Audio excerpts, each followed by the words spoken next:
Hey everyone, this is Jordan, the founder over at Going Direct. If you are actively working on in some aspect how we can make commerce more human and how do we get people more connected to the products that we buy and changing our systems of production to enable this, please reach out, give us a like, a subscribe, share this with someone you know that is working on any one of these issues. We'd love to connect with you and share more about what we're doing and learn more about what you're doing. 3, 2, 1, and go!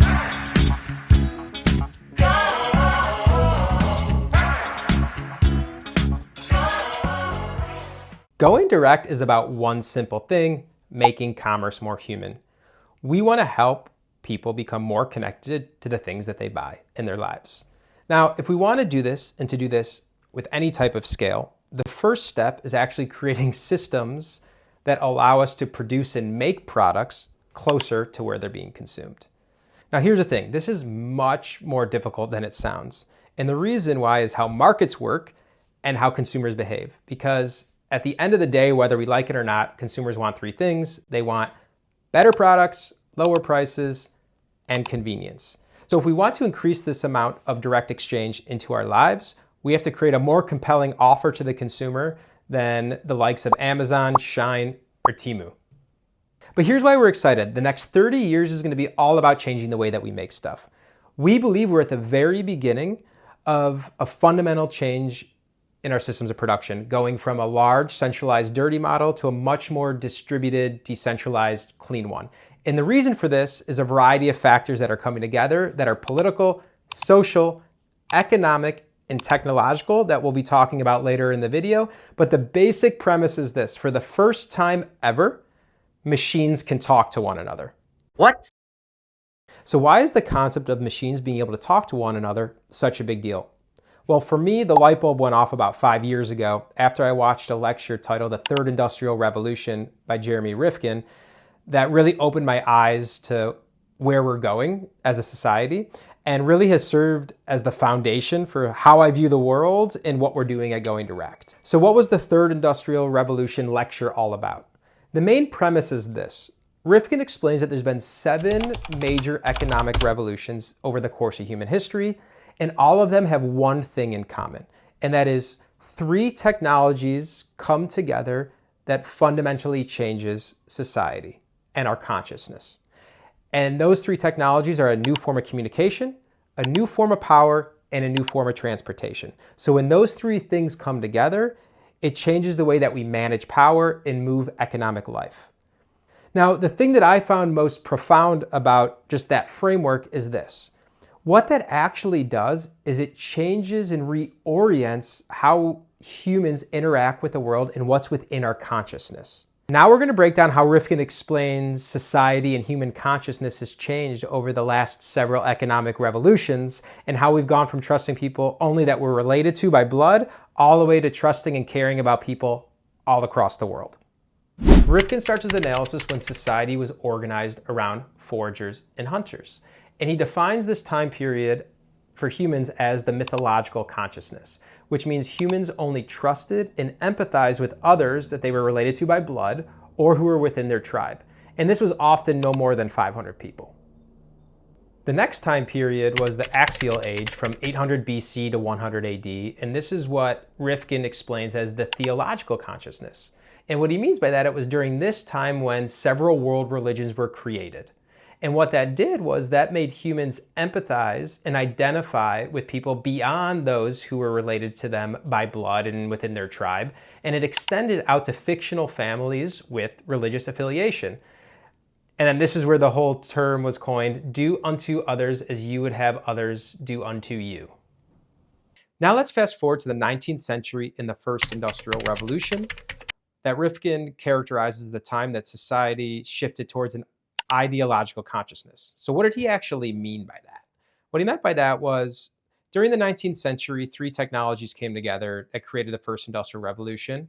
The new form of communication was the printing press and newspapers. The new form of energy was coal. And the new form of transportation was the train. And what happened was the coal-powered steam engine allowed trade to expand from your local town to across entire nations. And so what happened was humans' relationships and societal structure extended from beyond the local community to national borders. And so what that created was what is known as the national identity. Nations started to create their own historical narrative with holidays and celebrations. And so everyone identified themselves by their nation. So if you're from America, you're American. If you're from France, you're French, and so on. Next came the 20th century and the Second Industrial Revolution, a time that Rifkin coined where human consciousness transitioned to a psychological consciousness. Now, what does that actually mean? Let's break it down. So during the 20th century, we had three new technologies come together once again that fundamentally changed society and economic life. The new form of communication was centralized electricity that brought us the telephone, radio, and TV. The new source of energy was oil. And the new mode of transport was the internal combustion engine for cars, planes, boats, and trucks. All three of these things came together to birth global trade. So what that did was that actually extended human relationships and social trust beyond political boundaries and beyond nation states to across the globe. So our trust with one another extended beyond to other like-minded people across the world. Enough with the history lesson. Let's get to the fun part. 21st century and the third industrial revolution. Rifkin refers to this time as the time of the biosphere consciousness. So what does he mean by that? Well, we have three technologies converging once again. We have our new form of communication being the internet. We are now instantly connected with everyone around the globe. The second, the new form of energy being renewables, wind, solar, fusion. And third, the new form of transport being autonomous vehicles. So all of these are coming together and converging, but what they're doing is they're sitting on top of what he refers to as a central nervous system, which is the Internet of Things and artificial intelligence. So what this allows for is machines can now speak to one another, and it is this setup to have a decentralized, distributed industrial revolution. And what that does to our consciousness as humans is now that we're all connected to one another globally, we have a free flow of information thanks to the internet, is now our consciousness expands beyond just people we have associational ties across countries to everyone around the globe. Our home is the planet, so that's going to be the most important thing for society to protect, and what they associate with is the planet. Okay, so you're probably thinking, what is this guy talking about? Foragers and consciousness and all these things coming together. What does this have to do with going direct? I'm confused. Well, let me bring it all together for you. You might recall at the beginning of the video, I said the whole purpose of what we're doing is to help make commerce more human and that we want to get people more connected to the products that we consume.